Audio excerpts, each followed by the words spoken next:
আচ্ছা, আমাদের নবীর নাম কি? হযরত মুহাম্মদ সাল্লাল্লাহু আলাইহি ওয়াসাল্লাম। হযরত মুহাম্মদ সাল্লাল্লাহু আলাইহি ওয়াসাল্লাম। আপনাকে বলতে হবে হযরত মুহাম্মদ সাল্লাল্লাহু আলাইহি ওয়াসাল্লাম কিসের তৈরি? উনি কিসের তৈরি ছিলেন? ওইদিকে দেখবেন, আপনি আমার দিকে দেখবেন। উনি কিসের তৈরি ছিলেন? আগুনের তৈরি।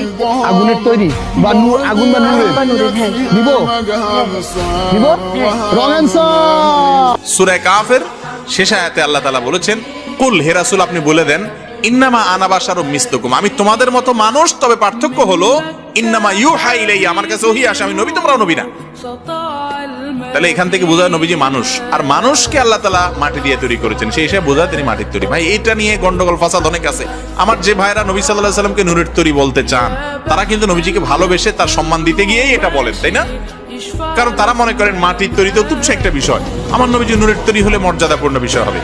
আমি বলি ভাই, আপনি মর্যাদা দিতে গিয়ে তো আসলে মর্যাদা দিতে পারেন নাই। কারণ হলো, নূরের দাম বেশি না মাটির দাম বেশি? ফেরেশতারা নূরের তৈরি, তারা সিজদা করছে কাকে? মাটির তৈরি আদমকে। তাহলে সিজদা যিনি পাইছেন তার মর্যাদা বেশি, তিনি মাটির তৈরি। নবীজিকে আপনি যদি নূরের তৈরি বলেন, তাহলে তিনি তো ফেরেশতাদের দলে যাবে, সিজদা দেননাদের দলে যাবে, পাওয়ান্নার দলে থাকবে না।